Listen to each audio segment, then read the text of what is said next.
The Messiah said, "When you come to know yourselves, then you will become known, and you will realize that it is you who are the sons of the living Father. But if you will not know yourselves, you dwell in poverty, and it is you who are that poverty." Magandang gabi po sa lahat, lalo na po sa ating King OHC, sa lahat po ng priesthood at sa lahat po ng chapters. Itatanong ko lang po about sa HOP. Kasi dahil po meron pong sa Babylon, ginamit po yung ang tawag, ginamit po nila yung HOP. So, papalitan po ba natin ang pagkatawag po sa HOP? Kasi sa tribo po, ang pagkatawag po sa tribo ng HOP ay panubaran. So, kailangan po bang palitan ang pagkatawag po o mananatili na lang po ganun, HOP po ang pagkatawag? Yun lang po. Kung merong dapat magpalit ng pangalan, hindi tayo yun, kundi ang mga Babylonians. Hindi tayo ang nanggagaya, kundi sila ang nanggagaya. Dahil yung House of Prayer, yan po ang official na nakalagay sa mga panulat ni Prophet Isaiah. Yan ang term na ginagamit pagdating sa covenant. So itong mga tumatawag-tawag din ng House of Prayer pero wala namang covenant, ibig sabihin mga peke yan. So hindi tayo ang mag-a-adjust para sa kanila. Sila ang mag-adjust para sa atin. Sila magpalit ng kanilang pangalan dahil wala naman silang covenant. Yada. Kahit ano man ang meron tayo na may biblical basis at ginagaya nila, hindi tayo magpapalit.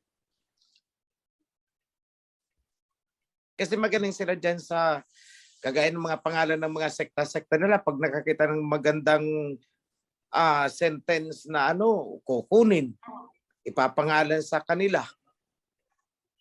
Oh. Tapos tayo naman ang umiiwas na wag nang magamit yun. Hindi, silang dapat umiiwas, hindi tayo. Yun lang po yun. Be blessed. Magandang gabi po, King Ophelio. Magandang gabi po mga kapatid. Ang tanong ko lang po Magandang gabi po, Ellen. kung si ang tawag natin noon kay King David ay King David at kay King Solomon ay King Solomon. Ngayon po, ano po yung official na pwede naming itawag po sa inyo, King Ophelio? King Ophelio. Salamat po. Maraming salamat po. Clear na po. Yada.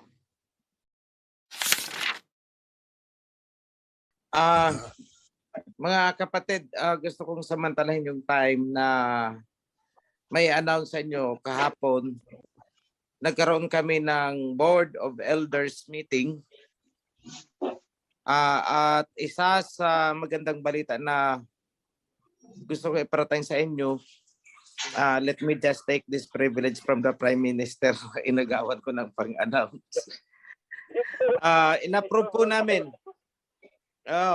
po namin ang pagbili ng 2 bus na 50-seaters, tourist bus, air-conditioned executive class. Yan po ay, ang isa ay ilalagay natin sa Luzon. Yung isa ay sa Mindanao, pero mauuna yung sa Luzon.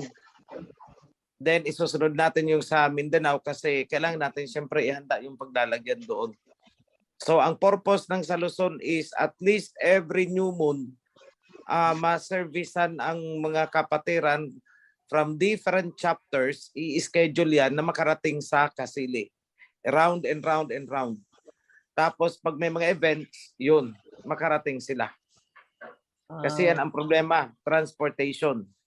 Ngayon, sa Mindanao naman, ang consolidation point ninyo ay doon kay Priest Robert sa General Santos. So, ang bus is Davao hanggang Norala ang biyahe niyan.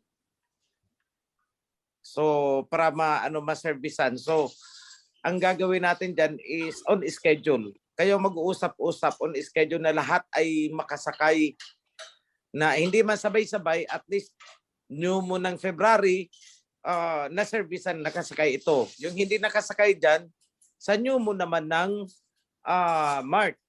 Yun, i-rotate ang mga chapters. So pag nakarating na sa dulo, iikot ulit para walang tampuhan, walang hinanakitan. So everybody will have their chance to ride. Then at the same time, double purpose po yan. Kasi pag may mga calamity, gagamitin natin din yan for relief distribution. Kaya yung ilalim niyan, yung cargo niya sa ilalim is malaki. So ang ilalagay natin sa bus is Ophirian Heritage Conservatory Shuttle Bus. Yada. Yan po ang Yada. Yan po ang magiging natin. Project. So marami pa kaming naka-line up na mga projects. Gusto ko lang ipakita sa inyo na marahil nagtataka kayo bakit napakabilis yata ng mga projects natin. It's because wala pong kurakutan sa loob. Things like that will not happen kung may kurakot sa loob. Yada. Yada. So, sa Luzon naman, iikutan north hanggang tip of Luzon, Sorsogon. So magsisimula, kunwari itong new mo na to, ang siservisan is yung naandun sa Isabela. Sumunod is yung sa Pangasinan. Sumunod na new moon is yung naandito. Sumunod hanggang ganito. O hanggang sa lahat. And then rotate naman, simula ulit sa taas, pababa ulit. So everybody will have their time to enjoy the blessing of Aba. Yada. Walang magtatampuhan, Yada. walang hinanakitan, wala tayong kinikilingan na chapter. So whatever resources we have will be shared sa lahat. So in the future, madadagdagan yan. Baka pag may new moon, 10 na bus galing sa north, 10 na bus galing sa south, magkukonsolidate sa Laguna. Yada. Lahat may nakalagay. Ophirian Heritage Conservatory.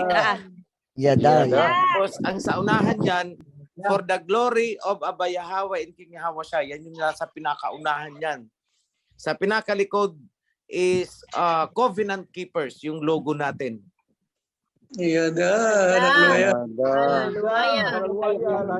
So approve na po yan sa board. Ang purchase ng dalawang yan, nasa proseso kami ng acquisition. Pagpipili kung anong brand, ang matibay, cost effective, ibig sabihin matibay pero hindi kamahalan. So we will see. Basta ang standard niyan ay kung nakikita niyo ang pinakamagandang bus dyan na dumadaan sa lugar ninyo na pampasahero, mas maganda pa siguro doon ang makukuha natin. Yada. Yun. Hallelujah. Okay? Sige, mga kapatid, I am giving back the floor to Brother Prime Minister.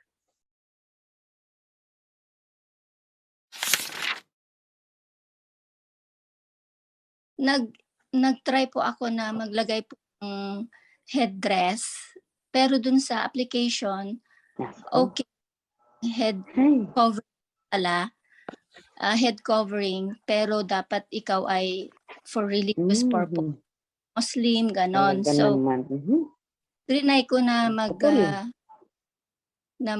head cover, and then hindi ako pinayagan. Tinanong nila ako bakit. Kasi ito po ang aking practice na heritage kako. Trinay ko lang po. So in short, hindi po nila ako pinayagan. And then tinanong ko kung ano po ang requirements. Ang sabi po ng consul sa akin ay kailangan akong mag-show ng certificate. So ang tanong ko... Sis, sa mga pagpapa-ID, sundin nyo muna kung ano ang requirement nila. Pwede naman kayo mag-submit kahit walang headdress. It's okay. Okay, thank you po. Ngayon, Yun lang. we cannot yet issue mga certificates, etc. kasi yung pagiging yung legal entity natin and capacity to do that is still on process. Kami ang mag-a-announce niyan once it is ready. Okay po, loud and clear. Thank you. Okay. Pati yung mga Alright, thank kasal, you. etc., lahat yan is under process po.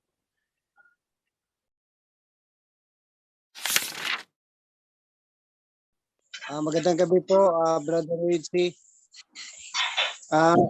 Mahal na Hari, meron lang akong are we allowed to, during outreach program, are we allowed to invite private civic organization like doctors, teachers, Invite are we po allowed for what purpose? for outreach program, medical? Wala naman hong problema dyan. Kung mga medical mission, medical outreach program, pero yung mga ganyan po, i-coordinate nyo muna sa ating Ministry of Health.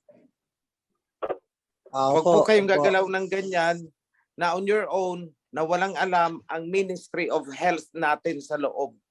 Meron po tayong Ministry of Health, may doktor po tayong humahawak dyan, which is, kumbaga sa gobyerno, yan si Duque, yung doktor ng Department of Health, yung pinaka-head. So when you do that, you have to do courtesy sa atin. Kasi kung magkaroon ng mga rimalaso, may nadisgrasyang pasyente, wala pong pananagutan ang foundation sa inyo kasi hindi naman talaga alam ng foundation yung medical mission na ginawa ninyo. Opo. Kumbaga walang collaboration. So, ano man ang gagawin ninyo sa baba, ipaalam ninyo sa amin sa taas, lalo na it involves sa mga outreach. Mahirap po yun kasi baka mamaya papagkamalan kayong NPA, nagka-problema na, saka kayo kakalampag sa amin, which is hindi naman sana dapat maging problema kung nagpaalam lang ng maayos. Dahil i-coordinate natin yan mula sa taas.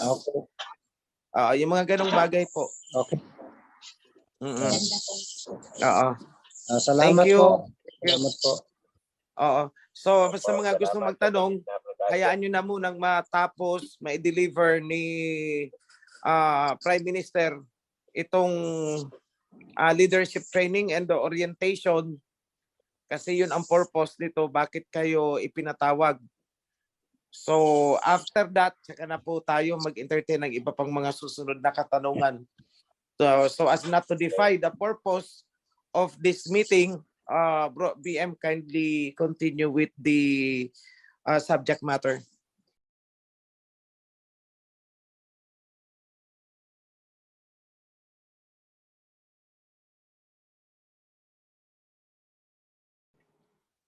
Prime Minister, let me give a reinforcement. Gusto kong bigyan ng reinforcement ang mga sinabi mo. Paano ba ito na buong OCAC na to? Ang pinaka-leader ng OCAC, ako ay nagpipigil lang talaga na wag pangalanan. Identified naman na ito from the nagsisimula pa lang sila, identified na ito. Pero nagpapaka-misteryoso, pero nandyan lang yan sa Zamboanga, sa Tulusan, sa Sibugay. Yan. Nandyan lang yan.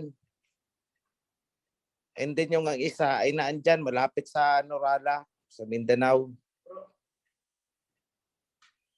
Ngayon, ito yung mga discontented members natin ng OHC sapagkat hindi nila nakuha yung gusto nilang makuha sa loob ng foundation. Ngayon, kung ano ang hinahanap nila dyan sa OCAC, yun kasi ay hindi nila nakuha dito sa loob ng foundation. Yung sinasabi nilang pera-pera, milyon-milyon, bitcoin-bitcoin, yun ang mga gusto nilang gawain na hindi ko pinayagan sa loob ng foundation. At dahil hindi sila makabuelo, kaya nag-OCAC-OCAC sila. Ngayon, kung ang iyang kinakapitan natin dito sa foundation ay ang covenant, ang OCAC naman, ang kinakapitan nila ay ang covenant nila kay Angel Marcos. Ngayon, itong kinakapitan nilang Angel Marcos ay nakakulong ngayon sa loob ng Bilibid Prison. Nasa maximum security po yan. At ang totoong pangalan niya ay Edelberto del Carmen. Siya ay bahagi ng mga international na sindikato. At ang ginagawa niya ay udyukan ang mga tao na mag-organize kuno ng mga humanitarian NGO. At yun ang ginagamit niya upang mag-outsource ng mga pondo-pondo na siya din lang naman ang nakikinabang. And maybe, yung mga local organizers, yung mga officers ng association, mula sa presidente, COO, CEO, yung mga ganun, silang nakikinabang dyan sa buwatan. Kayong mga nasa baba, wala, ginagamit lang kayo. Kaya nga, pati pampasirok, sarili niyong bulsa. At pag nabuo na ang grupo, may ipapakita na doon sa kung saan sila magsusulisit. Ang pera, hindi naman sa inyo nakakarating. Bakit may nakarating ba sa inyo? Kayong mga pumunta sa OCAC, di ba wala? Sige nga, patunayan nyo na may natanggap kayo, di ba wala? Ngayon, ito ang totoo. Sinabi ko na rin ito noon. Yang pilit na sinusundot-sundot ninyo na wealth kuno na ipinangako ni Angel Marcos na hindi naman talaga Angel Marcos kundi si Edelberto del Carmen. Ako na ang magsasabi sa inyo. Kung magbibigyan lamang tayo ng panahon, pero pipilitin ko na magkaroon ng chance. Pagsasalitain ko sa inyo ang totoong ang kapatid ng totoong Angel Marcos. Pagsalitain ko sa inyo para malaman nyo na maliit lang ang mundo namin na ginagalawan. Si Mami, kapatid ng totoong Angel Marcos. Ng totoong Angel Marcos na namatay noong October last year. Yang kinakapitan ninyong kokak na nandyan sa Bilibid ay peke po na Angel Marcos yan. Kaya nga nasa maximum security dahil ang daming kinasasangkutan na sindikato. Sino ang paniniwalaan nyo? Yung kapatid mismo, si Mami Loy? Kapatid mismo ng totoong Angel Marcos? O yang nasa Bilibid? Hindi ako nagbibiro. Di ba sinabihan ko kayo noon, kokak? Sa hinaba-haba ng prosesyon, pagdating ninyo sa dulo, sa akin kayo bubunggo. Sa akin kayo bubunggo, kokak.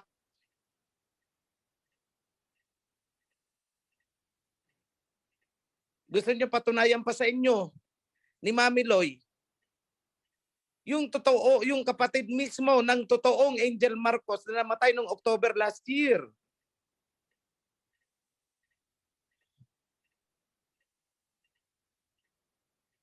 Kilala namin ang totoong Angel Marcos.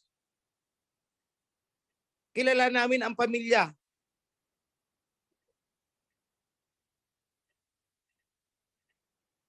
Iharap ko pa sa inyo si Mami Loy. Pagsalitain ko sa inyo. Pero dahil hindi kayo nakinig, kokak, sa warning ko, ang dami pa sa inyong natisod na imbis na nasa covenant na tumalon pa dahil sa paninilaw ninyo ng milyon-milyong kasinungalingan. Hintayin nyo. Hintayin nyo. Hintayin nyo. Binalaan ko kayo, huwag akong babanggain. I told you, huwag niyong pakikialaman ang kawan. Ngayon, patutunayan ko sa inyo lahat ng sinasabi ko.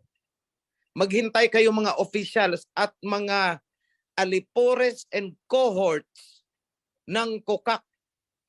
Alam naman namin ang mga pinagagawa ninyo eh. Huwag kayong magmalinis at huwag kayong maghuhugas kamay na wala kayong ginawa laban sa amin dahil everything is documented. Sabi ko nga sa inyo, habang nagbo-board meeting kayo, nakikinig ako. Everything is on the record. Lahat. Sige. At kayong mga naloko nito at pilit pa rin nagpapakatanga dyan sa kokak na yan. Sabihin ko sa inyo ha, na andito kasama namin si Mami Loy. Kapatid ng totoong Angel Marcos, hindi yang nasa bilibid, peke po yan. Yang ka-covenant ng inyong mga leader. Yan, mga leader ninyo, sina Yancel, nakipag-covenant sila doon sa pinuno ng sindikato, International Syndicates, na naandyan ngayon sa bilibid, kaya nga nakakulong eh. At hindi naglalaon na kayong mga officers ng KUKAK ay sasama dyan sa inyong poon.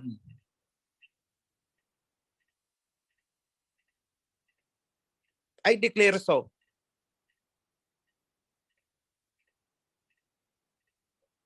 At kayong mga napunta dyan, ang paghahanap po ng kaligtasan, ang paghahanap ng katotohanan, hindi po pera-pera ang motibo. Dahil pagka pera-pera ang inuna ninyo, iba ang kasasadlakan ninyo. Ako na magsasabi sa inyo. Iba ang kasasadlakan ninyong direksyon. Pag kayo ay nagpapasilaw sa pera,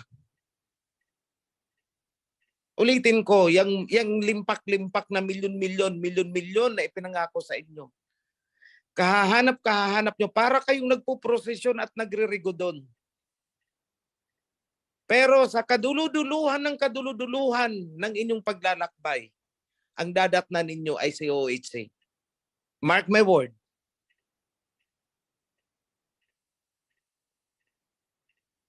Pairalin nyo muna ang righteousness ng buhay ninyo.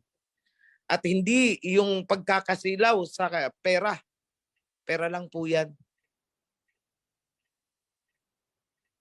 Kaya nga, nung nagsisimula pa lang ako ng YouTube, anong sabi ko sa inyo?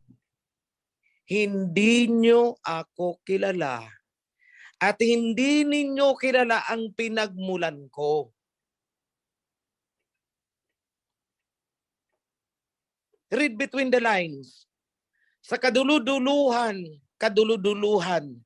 ng prosesyon ninyo, kay OHC kayo babagsak sa Shemite Empire. Shemite Empire. Alin yun? Tanungin nyo si late President Ferdinand Marcos kung ano ang Hashemite Empire. Hindi na ako magsasalita. Hanggang dun lang. I give back the floor to you, Mr. Prime Minister. Thank you. Pagalang gabi po sa lahat. Mahal na Ari, magandang gabi po. At tanong ko lang po tungkol doon sa membro ng COCAC. Meron pa po akong isa na iwan dito, yung nabanggit kanina. Maaari ko na ba po itong tanggalin sa aking GC? Pasaway lang to eh. May libro pala ng COCAC. Sige bro, tuloy mo bro. Gusto ko yan. Bro, yung isa, yung babae na nagkatiwalaan nyo dati, nandito po sa GC ko. Tatanggalin ko na po ba to? Yung babae na buha. Lago. Bro, hayaan mo lang muna kasi baka yan ay nagmumuni-muni kung ano yung kinabagsakan niya. Sige po. Minsan po pumunta doon sa Hope, naghanap ng bato na malaki. Para? Baka gusto mo kain. Bro, nakalimutan ko kasi banggitin. Itong poon nilang si Angel Marcos, siya daw ang nag-put up ng GDFA. Yung GDFA na ang logo ay ginaya pa ang logo ng United Nations, ay yan daw ang mamamahagi ng milyon-milyon and trilyon-trilyon and bilyon-bilyon. May mga kintilyon pa. Ngayon, yan daw ang sangay ng United Nations na hawak niya. Pero, tingnan nyo ha, pumunta kayo sa official na website ng United Nations. Tingnan nyo doon ang mga legitimate na agency o mga sangay, mga branches ng United Nations. Wala pong GDFA doon.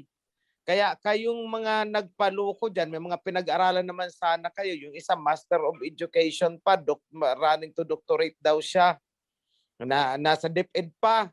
Hindi ko maabot maisip paanong nag-leader-leader ng COCAC. Oh ha, master's level ha. Master's level ito. Researcher daw. Bakit hindi niya na-research ang pinakasimple na information na i-verify niya sa website ng United Nations kung totoo nga na ang GDFA ni Angel Marcos Cuno ay totoo nga? Wala po. O kayo ha, kayong mga may pinag-aralan dyan. Kayong mga may pinag-aralan, umapak man sa inyo sa kolehiyo ang iba dyan, nagpapaloko kayo, GDFA. Wala pong GDFA sa United Nations. Yan ang nakalimutan kong sabihin. Ipaputol ko lahat ng pwedeng putulin sa akin pag may nakita kayong GDFA mula sa United Nations. Wala po. Huwag pong magpakatanga. May pinag-aralan, huwag magpakatanga. Okay? Huwag na po kayong gumaya dyan sa mga ano na yan. Sa bagay, ganun talaga siguro. Purpose nila yan, magtanga-tangahan upang makaloko ng iba. So yan lang po ang kakulangan sa gusto kong sabihin kanina. Kausap ko yung fortunately nandito ngayon kaharap ko yung ni Mami, yung kapatid ng kapatid ng totoong Angel Marcos na namatay noong October last year. Gusto niyo pagsalitain ko na kalokohan itong mga GDFA ni Angel. Ito galing kay Mami.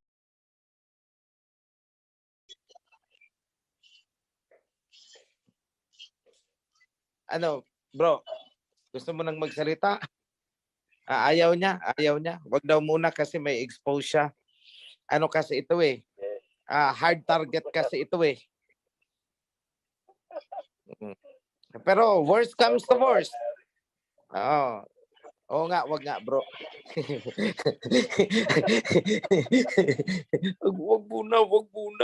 Wag muna.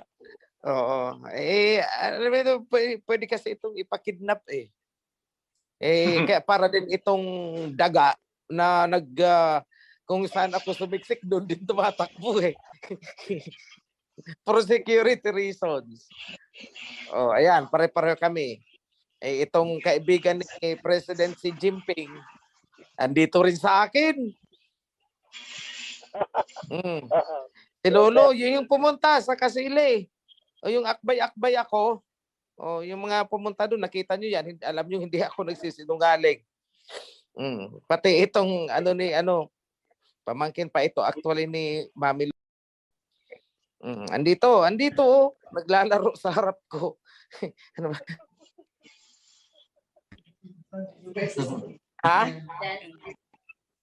Plants versus Zombies. Yun. Pinagpaplanohan nila ang moves against the COCAC siguro. Ayan, light moments lang po. Pero totoo po yung sinasabi ko, andito sila sa harap ko ngayon.